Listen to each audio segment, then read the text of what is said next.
Welcome to the ReRooted Podcast with Francesca Maxime, trauma-sensitive mindfulness meditation teacher and poet.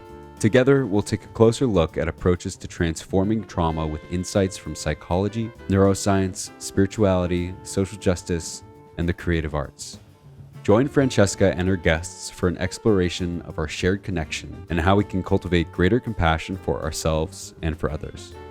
If you'd like to support Francesca and the ReRooted Podcast, please visit BeHereNowNetwork.com/Francesca. Hey everyone, I'm Francesca Maxime, and welcome to this edition of the ReRooted Podcast here on Ram Dass's Be Here Now Network.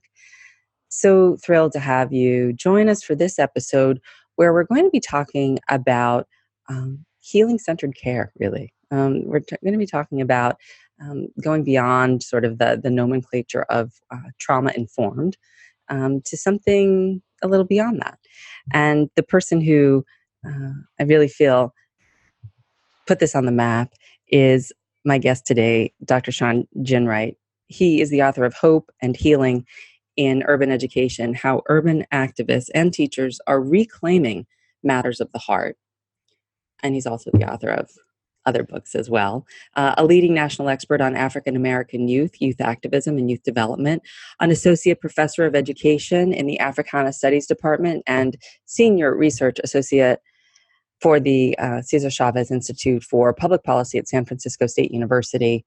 In 1989, he founded Leadership Excellence, an innovative youth development agency in Oakland, California, that trains African American youth to address pressing social and community problems, and also created the Research Collaborative on Youth Activism, a network of scholar activists who study, advocate, and support youth organizing efforts all around the country, and the co-founder of Flourish Agenda. I could go on, but I'd rather just talk to you. Welcome, Shawn. Thanks so much for being here. Great. Thank you for having me, Francesca. Yeah, it's my pleasure. So I really was turned on to you by the article that you wrote in Medium. I think it was published a few months ago. And it was the shift in talking about something that a lot of people talk about, trauma-informed, to something that shifted to healing-centered. Can you talk about that maybe at a fundamental level, if that's an okay place to start? Sure. Yeah. I think, my own work for years has been working with young people who come from and live and play and grow up in really difficult environments and very challenging neighborhoods. And my work has really, as I was trained as an educator and then as a sociologist, and really was only trained to identify the kind of problems and challenges in these neighborhoods and communities, but not much about what to do about it. And so I've been really struggling and trying to really have a deeper understanding of not only about the conditions and the issues that young people were bringing to me in my own community work, working with young people, but more interested in the conditions that produce the trauma. And produce the issues. And so, about 4 years ago, I was in a healing circle with these young men that I wrote about, and they really pushed me about, and they didn't say it this way, but they really wanted me to center the conversation on their full humanity, as opposed to a piece of what happened to them. And when they pushed me, I really took it seriously. And that is, how do I embrace and how do I begin to think and how do I act in ways that see these young men not as problems to be solved or not as treatment targets, but really full human beings that deserve to be saturated with an opportunity to live their full human potential. Yeah. And so that is what prompted me to really do some thinking and soul searching about, well, what does it mean to provide young men with an opportunity to be fully human, even in the context of their trauma. And so that's where I began to sort of write about this concept around healing-centered engagement and really shifting the nomenclature from trauma-informed care to healing-centered engagement, which is not just a naming process, but a paradigm shift in thinking about ways to have a holistic, loving, humanistic approach to people who experience trauma. Beautiful. And specifically to communities of color and young men and anyone who experiences color. I mean, anyone who experiences trauma, but especially in these communities that you're talking about. Absolutely. Absolutely. Yeah. And I misspoke earlier. It's healing-centered engagement. And I love that because it is right there, the dignity and the wisdom from the person coming forward in that by engaging, as opposed to care, which is nice, but almost implies like they talk about the difference between pity and empathy and compassion, and sort of compassion is like inaction, that I'm feeling your pain and, engaging with you about it, which is, I think, what you're talking about, as opposed to just, I feel bad for you, or I feel bad with you. Yeah, care, which is important. I don't think we should abandon trauma-informed care, but it's just an incomplete process. And so when we say care, it presumes that care is a form of treatment. And it addresses the symptom of a broader issue. And when we talk about healing-centered engagement, it requires us to ask, one, well, what does it mean to heal? What does it mean to be well? What does it mean to engage? Right. So those terms, I hope, provoke people to think differently about the human connection that's required in a healing process, and not only think about treating the symptom of issues that result from exposure to trauma. Yeah, beautiful. So maybe talk to me a little bit more about what that looks like. An example, you were talking about being in this healing circle. How does that actually work? Well, I mean, I think the first is an awareness of the root causes of trauma in the first place, right? So there's different types of trauma, right? There's trauma from natural disasters. There's trauma from war. The trauma that I'm particularly talking about, however, unique to the United States, is violence and trauma in neighborhoods where largely young people live and work and grow up.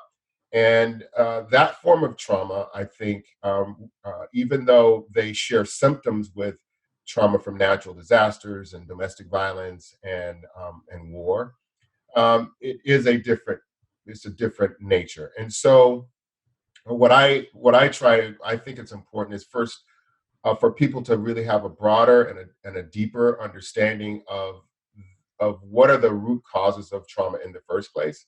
And so it's important to understand disinvestment in communities. It's important to understand the poverty. It's important to understand the quality of schools, the broader socio-ecological process that creates difficult life conditions for folk.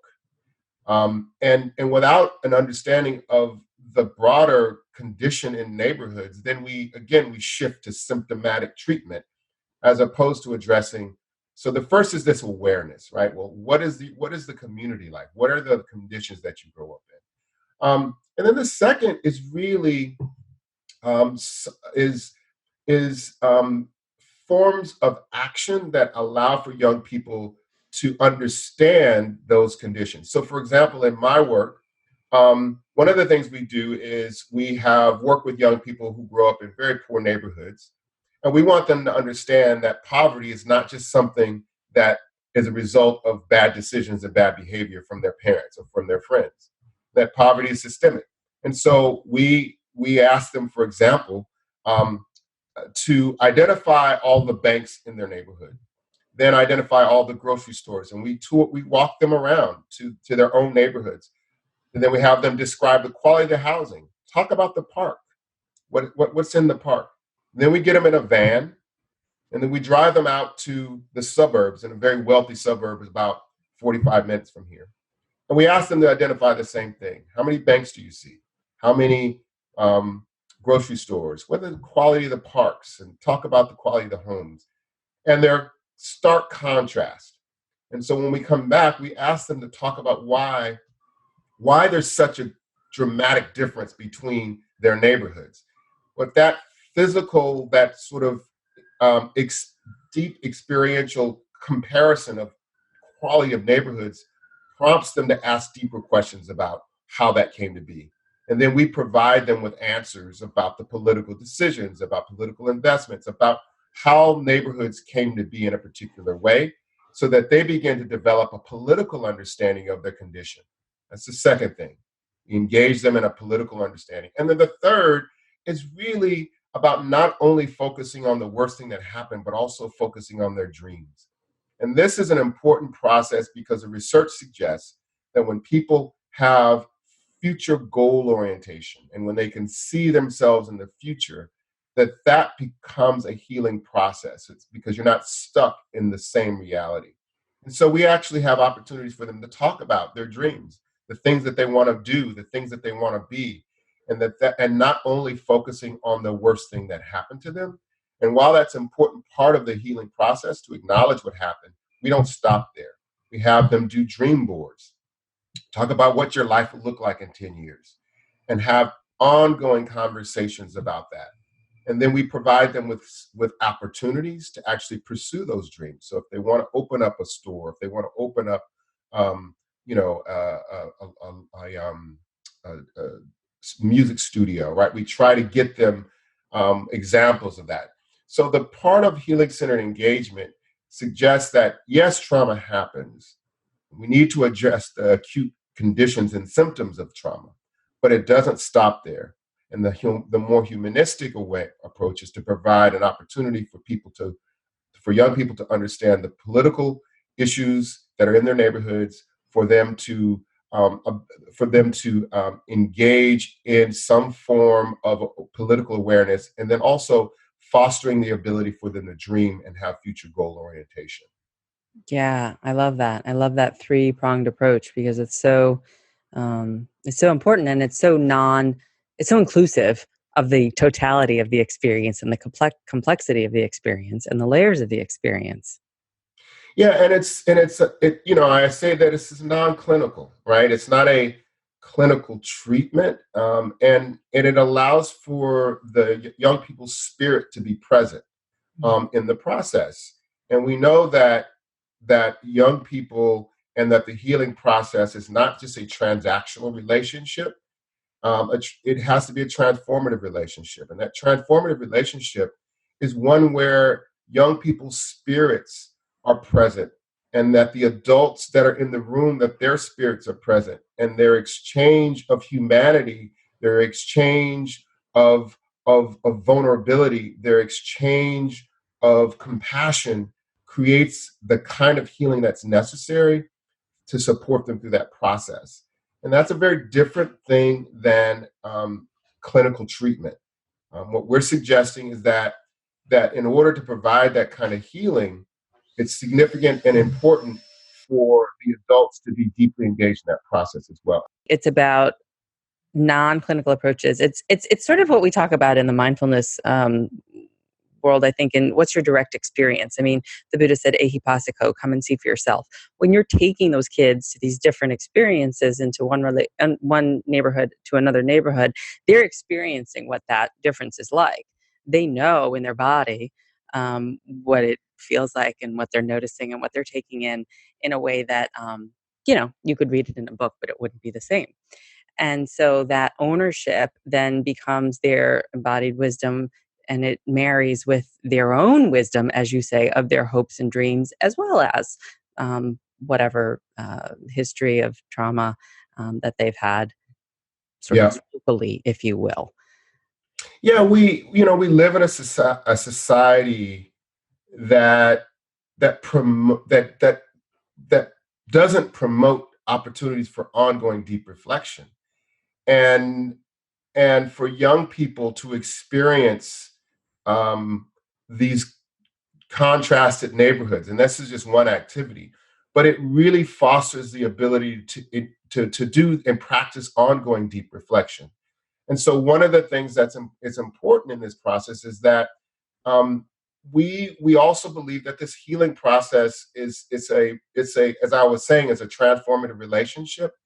But the journey of deep reflection, the journey of me talking about my own story in growing up in a similar neighborhood as them, my own reflections about my life, my own trauma, all that stuff is just as nutritious for their own healing as the journey itself. I so love this because we know that in certain modes of clinical work, the opposite is true. And a psychologist who founded a trauma modality had said that they had said, I had not said this, but that they had said that psychoanalysis can be damaging. It's not even not corrective in some ways, but in their view, that it would be damaging by not enabling the person who is the quote unquote therapist to show up as a full, embodied, relational, non-transactional human being with, frankly, a bit of skin in the game, I think, as you're talking about, in this collective universe that we're all really a part of and connected to. And so I love that you are emphasizing that. And I really think that even in my own work, I've seen that that's part of what is so beautiful about what is transformative, as you say, and not transactional about healing relationships. Because half the time, the really amazing teachers and healers, if you will, that I know are the ones who say, yeah, well, the kids healed me. Yeah. Yeah. Yeah. And it presumes that, just because you're an adult that you're finished, right? And we're not finished, right? We are still deeply in our own human journey and growth and learning and development and the ability for us to sit with our own stuff and share that actually contributes to our own sense of well-being. And so we can't think about healing as a one-way street, right? That I'm the physician, I'm the therapist, and I'm going to heal you. But healing is a relationship. It's a two-way street that my well-being and healing is contingent upon your journey, and we're in this together. And so that process in some ways goes against some of the conventional ways that we think about addressing trauma. And in my view and in the research, we know that these practices are really critically important. I love that. And you keep emphasizing the relationship. There's so much to unpack here that I want to get to.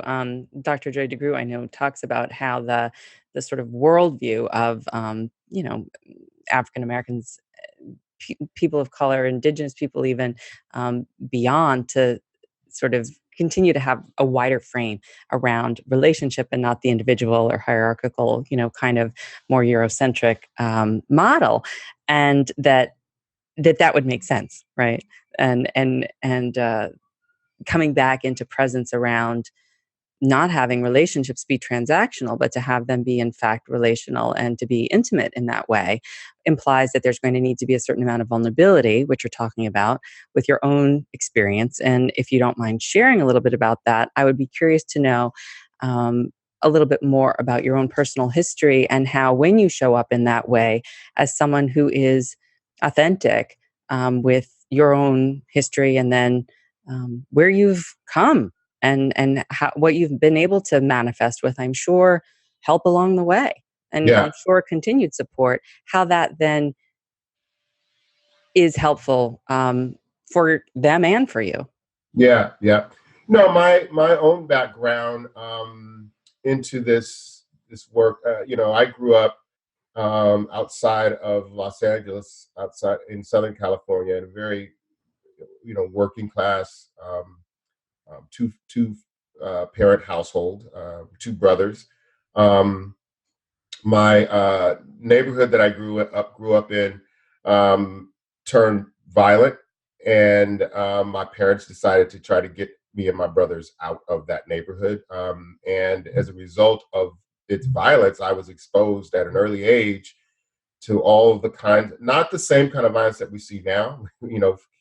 Folks didn't have guns back then, but there were pretty traumatic experiences, seeing people getting beat up and all sorts of violence. And so we were able to move to another part of town, but I experienced another type of trauma, and that was a type of trauma where it was primarily white community. And that trauma was about my own shame, about my own racial identity. That trauma was going to, an African-American young man going to a predominantly white school. I began to be traumatized about shame, about the way that I talk, about insecurity, about what I know. And that stuck with me. That process really wasn't resolved until I was fortunate enough to have a number of mentors that said, "Hey, there's this thing called college. You might want to think about going to college." And I got into some programs, and they sent me down to,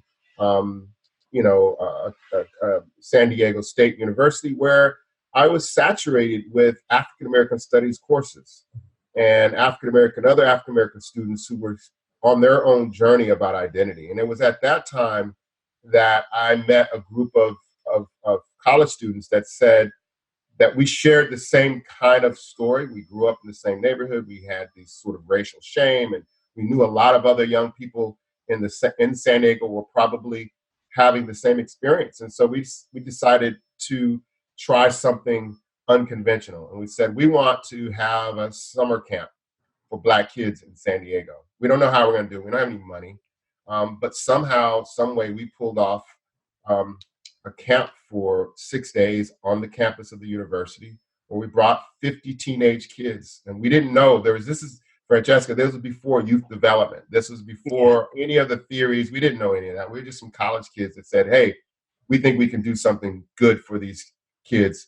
And they came, and I'll never forget, this was at the same time, I think it was in 1989, when you remember the riots in Los Angeles with the Rodney King. I think this was in 89, maybe 88. But there were kids from Los Angeles who had come down, who had participated in that. They had burned buildings. And so we had an opportunity for them to share about why they did that. And the kids in San Diego didn't understand why they did that. But what happened is that they began to talk about their lives. They began to talk about everything that was happening in their lives. And we were not therapists, Francesca. All we did, I remember, it's sort of like, if you build it, they will come. Well, you were human. And so they talked and they shared, and we knew that by building this camp, by building these opportunities, that we're creating something very important that's missing in the kind of ecosystem of young people, particularly African American young people. And so we did that, and we've continued to do that every year. And every time we've done that, it's changed me. It's informed my own research. It's built my own sense of humanity. And now we're trying to take lessons from that every year and spread it around the world. Mm-hmm. Yeah. And I hope this can be a small piece of that, spreading, if you will. That's beautiful. And I love how you all came together. And you mentioned this idea of, racial shame and all this stuff, like the way I talk, or, being displaced quite literally, like having to, for reasons of safety, right? You're like, your parents wanted you to live and be okay. And with that, of course, there's a whole bunch of other stuff to unpack and to process. And that's continuously ongoing, I'm sure, at certain levels. But that you're in this place where you're able to connect with these young people authentically. And I would wonder how you mentioned reflective practices, contemplative practices, that kind of thing. I don't know if you have a spiritual practice or anything that centers you or keeps your nervous system, regulated so that you can be present and open with people. But I think that might be valuable for some folks that are in these positions of either clinical or teaching, or, whether it's a classroom or whether it's a therapy office or a school counselor or whatever, that oftentimes the emphasis is on the behavior. And then I'm not so sure that everyone themselves is so regulated, because oftentimes they're burnt out or whatnot. Focusing on the behavior. How does that work? That's a whole nother show, right? Which is, the lack of contemplative space and opportunities for the adults who are working with young people, particularly in schools. And teachers, principals, educational leaders simply do not have the space to sit and reflect and breathe and focus and be centered. So that's another show. But my own practice is, I think a couple things. One, I have a personal practice where I meditate. I'm not a good I don't meditate that long, right? And so I'm gonna just put that out there. Like, some people say they meditate an hour. I can't. I just haven't yet built that practice. So I try to sit for about 15 minutes. About 7 of those minutes are chatter. And then the next, 8 minutes, I am able to actually be present. And then I start my day. I usually then go and do some form of exercise. I swim. I'm an avid swimmer. That's a form of breathing that I've found very useful for me, for both exercise and contemplative practice. One of the things that I do, I haven't really shared a lot with folks, is that once I'm done swimming, it's at a park, and the distance between the pool and the car is a good, 200 or 300 yards. I take my shoes off and I try to just focus on the experience of my feet on the grass and what that Beautiful. feels like. And I walk slowly, deliberately, and just really try to experience the wetness of the grass, the softness of the soil. Sometimes when the sun is out, when you move from the shade to the sun, the temperature of the grass changes dramatically. So I try to experience that when I swim every day. And then I'm in my car, and then I come home, and then I go to work. Yep. But that's one of the practices I try to do during the day. I don't have a deliberate practice, except for in our staff meetings. We begin our staff meetings with some form of sharing, of some form of being present, and then we go into the business of what we do. Yeah. No, thank you for sharing that. So beautiful. And sounds like you've had, I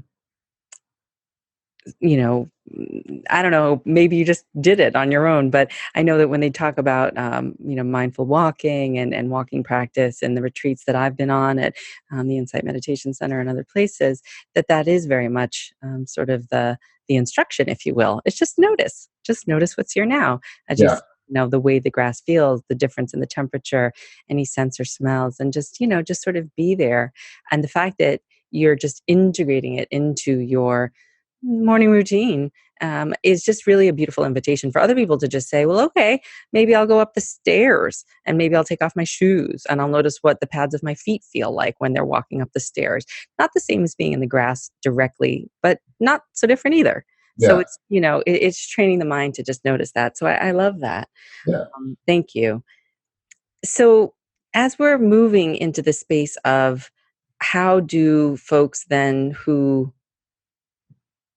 you said, creating space for people like principals and everything like that to be contemplative and reflective is something that needs to be done. And that's great. But do you have anything for words of advice for folks who are in the hot seat and they're focused on the behavioral piece? Is there any takeaway where they could say, well, the more regulated you are, the easier it'll be for you to get into that relationship that you're talking about, where there's juiciness and maybe some vulnerability from you that's being asked for the kids to kind of come forward? If you're looking for a shift in behavior, God forbid, this might be a way to do it. Yeah. And I remember, Francesca, having a conversation with some teachers about behavior of their young people and how they need to heal and how they can integrate healing into the classroom. And one of the teachers stopped me and said, "Yeah, Dr. Ginwright, but what do you do when a kid picks up the desk and is getting ready to throw it at you? We can't just say, well, you need healing at that point," right? And I'll never forget that, because I didn't really have much to say until the next time we met, because it shook me. But what I came back to say to that teacher is I would have been curious about what is the relationship you had with that kid prior to him picking up the desk. Because my sense is that, one, if there is a transformative relationship, perhaps the desk would have never been picked up. And two, if you have a transformative relationship, the way your humanity shows up to ask them to look in the student's eyes and to say, I need you to take a deep breath right now, that spirit exchange, that relationship could have resolved or could have possibly addressed that in a different way. So I don't know, because it's kind of as a reflection. But my takeaways or my lessons are that, one, we have to invest some time early on to prevent the kind of behavior problems that will ultimately show up, right? And so if you don't invest in those relationships, the challenges, the behavior challenges are going to show up. If you invest in those relationships, your ability to resolve and navigate those relationships, those behaviors are going to be quantumly more effective than if you don't invest in those relationships.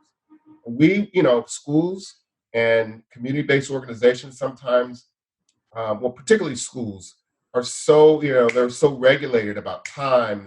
You got one class, and it's the ability to foster those relationships becomes very difficult. I remember we sent my daughter to a private school for 2 years, and I couldn't understand why the first 2 weeks of school, the kids first week they went camping, and the second week they were just playing doing stuff. But I realized that for that school, they were like, we know it's important to build the transformative relationships with the students and with the faculty so that they can go on their learning journey together. So that's an important lesson that I think is important that folks should be thinking about. Invest that time now, or it will become very difficult later. Yeah, and devil's advocate, well, I don't want to invest that time now. When I look deeply into my students' eyes, when I actually behold them, what reflects back is an inner me that's wounded or that's sad or that's angry or that's confused. And I don't know how to hold that. I feel uncomfortable with that, and I can't really hold that. Now what? Yeah, and that is a function of your own healing journey, right? That your inability to be comfortable in sitting with that means that's your own healing journey, and so that's okay to be clear about that. I think that an acknowledgement of that is it's an important healing process. It's to first say, hey, this thing happened to me when I was 14 years old, and I see it in this 14-year-old, and I don't want to deal with that. Okay, great. That's a great acknowledgement. Okay, now, how can you begin to deal with that? Who are you talking to? What are you thinking about? But to spend some time actually acknowledging the thing that happened, working through your feelings. And, there's this practice, Francesca, that I think, is something that I learned is that it's, I think it's important to begin to learn how to separate our thoughts and feelings and observe them, right? Where we are able to say, to sit and be curious about the things, the thoughts, the emotions that come up. Develop a sense of curiosity around that. Well, why am I feeling, that's interesting. That's an interesting emotion there. Why is Shawn feeling this way? Is it because he feels insecure? Oh, that's insecurity. What? That insecurity, it comes from when your mom said this about you're not good. And that's okay. So that level of curious observation of emotions and thoughts. Deep curiosity about that allows for one to acknowledge, kind of wrestle with it, and then release it. Right? Yeah. But if our thoughts and feelings are us, then we don't have the observational curiosity to wrestle through it. Now that is easier said than done. And that's why we call it a practice. Yeah, no, you're preaching to the choir here, but I love how you're explaining it. I love it. Yeah. So that's something that I practice, and those of folks that we train to work with young people at a certain point, because everybody's, that takes time to actually have people understand that distinction between curious observation and of thoughts and emotions and being thoughts and emotions. So we do that, but it takes time, and it is a practice, and it's a practice for me as well. I'm not perfect, and so that's something that I aspire to do, and that I wrestle with, and that I try to use. Well, I love how you're explaining it, because it's sort of what I like to call applied mindfulness, just like you did with the walk between the swimming center and your car. It's applied mindfulness. It's not just some sitting on a cushion at a retreat center only kind of thing. This is how it shows up in real life, and this is where it's useful in real life, Yeah, right? It's not meant to be compartmentalized. I mean, as a practice, just like you do push-ups, or just like you do laps, or just like you do whatever, as a consequence, you get stronger mentally, physically, emotionally, spiritually. But it's not just for the strength training. It's for, it's not just for the physical benefit, because the knee's connected to the thigh bone. I mean, they're all, the one influences the other. And I love what you said about the idea that, we're not just our thoughts. And I was just explaining this to someone the other day, like, can we be with them? Can they sit next to us? This is, can we be with the part of us that's hijacked right now, that is, younger or more overwhelmed, or in any way reactive? And can we have some curiosity, as you said, calm curiosity, and perhaps even compassion about how they get to be that way, or what were they thinking? yeah, yeah, Yeah, in terms of the part. And to apply this full circle back to the neighborhood, I mean, some of the folks that I work with in East New York, some of the young people, court involved, African American, they do have this, all the things you're talking about, living in neighborhoods, that can be violent, or systemic poverty, and all of that. And the reactivity, the way the nervous system, the way that the story and the beliefs attached to, am I not good enough because I was in foster care? Or am I a disappointment to so and so, my father, or whatever, because I was incarcerated? And then reclaiming that inner dignity that we were talking about, like, I'm future oriented, like, where do I really want to be? Holding all of that, but that when the thoughts get clogged, I said, it's like if you're in your tracksuit, and your tracksuit was in the washing machine, and it's soaking wet, and then you have it on, and like, it's all of you right now. So you yeah, think that you're soaking wet, and that you're just the wetness and this, nasty, moldy, wet tracksuit. It's not. You could take it off, and you could just put it in a pile right next to you, and yeah. you're separate from that. And those are all those thoughts and feelings that you can get curious about. I love that. Yeah, it's just, I mean, because, you got to work with what you got, right? Like, what's the Yeah, metaphor that works? yeah, yeah. Absolutely. So talk to me a little more maybe about the future-oriented stuff, because a lot of these kids talk about, I want to be an actor, or I want to be a rap artist, or you're a PhD. And there's different kinds of ways of um, being, finding your place in the world Yeah, in terms. And I'm just wondering, yeah, how do you work with kids? yeah. I got two things. I want to say. I wanted to respond to something a little bit earlier, then I'll answer that Mhm. question. Part of the challenge with talking about healing-centered work and contemplation and contemplative practices is that sometimes people believe that the answers then rely on our ability to be curious about our thoughts and emotions, and that's the solution. In other words, that we can, as long as we have awareness of our thoughts and emotions, then you're free. And I don't want people to rest on that solution, because there still are structural issues in our society Yes. that create suffering in people's lives. Patriarchy, racism, poverty, homophobia, all of those structural Preach. issues still create suffering. And so I don't want people to hear this and go, oh, if we just meditate our way through freedom, that No. somehow the world will be better. And I in fact, I'm very critical of some folks that rely too much without the structural analysis, and rely so much on sort of the contemplative journey, without an analysis of the lives and the conditions that people are living in. So, Yes. me, the contemplative journey is a way to build power to confront and transform the structural issues that are in our society. Yes. And so we have to build the capacity of individuals and communities, but that capacity, that inner journey, is only a tool to confront and transform the outer structural reality. Yes, thank you. Both of those Yes. things together create the kind of meaningful life that we're put here to journey towards. So I just wanted to say that because And I'm so I glad you did. don't want folks to leave with that analysis that Ginwright is saying, that we can meditate our way out of oppression. No, it's a tool. That's what I always say. It's the whole point is you can't really be in a choiceful place or in a place of non-ignorance unless you are able to get curious, which means that you have an awareness of what's actually happening.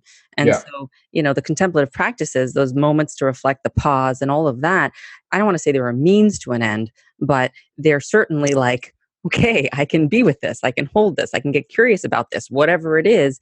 And then I can go forward and be empowered. Like you said, like they say about the thing, powered by blah, blah, blah on the advertisements, Yeah. right? I'm powered by my meditation to then go doing the policy work and the structural work and then Absolutely. showing up work. So I appreciate that. Absolutely. Yeah, absolutely. Dreaming. Probably one of the most powerful strategies, practices needed to transform our society. Without the capacity to dream, we only engage in remedial social change. My wife always says that if the Africans who were enslaved didn't dream of freedom, they would have just wanted a more just or easier form of slavery. But it was a dream of freedom that allowed for people to fight the Underground Railroad, the Civil Rights Movement, that it was a dream that moved people to a place of possibility. And so I was doing a workshop in Detroit a few weeks ago, and we were talking about dreaming and why it's important. And it's one of the people in the audience, they said, yeah, but what if these, some of my kids, they dream about playing basketball, being a rapper. What do you say about that? And I say, and it was directed to me as if there are legitimate dreams and that there are illegitimate dreams. And shouldn't we have them focus on the realistic dreams, which is an oxymoron, right? And so I responded, who am I to have the right to tell somebody what they should be dreaming about? The dream is not about achieving it. It is about who you become in the journey towards it. Mm-hmm. So, but without the dream, you don't engage in the journey towards it. And so, yes, and once you achieve it, then you come up with another dream. But the dream is not about achieving it. It's about the journey towards it. And so what I shared with that person is that no matter what the dream is, it doesn't matter as long as that person sees themselves in the future and is on a pathway to becoming that. Because who they are in that journey is not who they are when they came up with that dream. And once they meet that dream, they're not going to be the same person, and they know that it wasn't the dream that they met. If they had the dream one day and got the thing the next day, that's not really a dream. Then that's that's goal setting or something, right? Right. So so I encourage people, both adults and young people, to dream and not just set goals. And dreaming means is that I saturate my thoughts about what might be impossible. That I take seriously the notion of impossibility. That is, we are, as a species, we are perhaps one of the few species that have the gift to see that thing that does not yet exist. And that if we don't nurture our ability to do that, we're not then living our full human lives, our full humanity. And so dreaming for me is deeply important, not only just as a personal practice, but a critical ingredient for social change. Yeah, I love all that you said, dreaming versus goals. And also, it just makes me think of, the whole mindfulness teaching of, we're not attaching to outcome. One of the things is we're orienting the compass of our heart towards something. It might be toward forgiveness. It might be toward we're dreaming of forgiveness, maybe, or part of us, or it might be toward achievement. It might be toward whatever it is, but that we're orienting the compass of our heart and then walking the path as you do from the swimming center to the car towards something, and that becomes the practice, and that is the experience moment to moment, and that you're transformed through that, however long it is, as opposed to being stuck. And I know we don't have a ton of time, maybe 5 minutes, maybe less, 3, Yeah, I'm looking at 4 4 I'm trying to, minutes, all 4 right. minutes. Where does joy fit in? Joy. Joy. Yeah, that's a great question. Joy. And the distinction between joy and happiness, right? And I'll give you a quick scenario. So we became deeply curious about the role of joy and happiness in the work for justice and healing. And we believe that only, and when I say we have a team that works with young people and adults, and we didn't know, like, how do you foster that, right? How do you actually do joy? Right, we're not a church, and how do you do joy? And then we began to talk about, well, you know what, when we were kids, we experienced joy when we rode bikes and we played in the sand and we built sand castles and we played, we were kids because we played. And so what if we actually use play as an ingredient, as a strategy, as a practice to foster and cultivate joy, right? So we tried this with some educators, adult educators that are working with kids in difficult neighborhoods, and we said this is a retreat we went on, and we said this retreat we're not going to learn about trauma, we're not going to talk about trauma, we're not going to talk about healing, we're going to actually play the whole weekend, and they loved it. And then we talked about why we're doing it. We played with Lincoln Logs, we played with Lego logs, we played with bubbles, we played with all kinds of things. And we talked about what it felt like to imagine and to kind of experience a sense of being in the moment, right?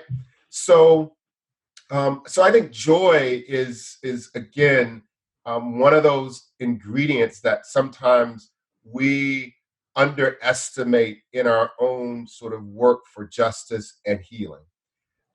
Happiness is, I try to separate this notion of joy and happiness, right? For me, joy is a more experience that comes from within, and happiness may be more moment by moment. It's external. I'm happy when I when I win the lottery, right? I'm happy about that. But the joy from that winning the lottery is that I'm able to take care of my family, that I'm able to create something that I believe that I was put on earth to do. So there is a relationship between joy and happiness, but they're not always the same thing. I could use my happiness from the lottery to achieve joy, but the lottery doesn't give me joy, it gives me happiness that I can then use in other ways. Does that make sense? Yeah, I get it. And I know time is short. The bottom line is that I think that when you talk about the play, which is something that I've done with people, also clients and stuff, you have the joy emanating from within, and it brings in that curiosity and that sense of possibility that we otherwise can forget that is still accessible to us when we're walking around in these adult bodies. Dr. Shawn Ginwright, Hope and Healing in Urban Education, How Urban Activists and Teachers Are Reclaiming Matters of the Heart is the latest book. There are others, and I'll also share your website. Is there anything else you'd like to say before you go? Just thank you, Francesca, and I really appreciate the opportunity to share these ideas. And I very much appreciate the work that you're doing, and I hope that more people can find you and be inspired by what you're doing. So take good care. All right, thanks so much.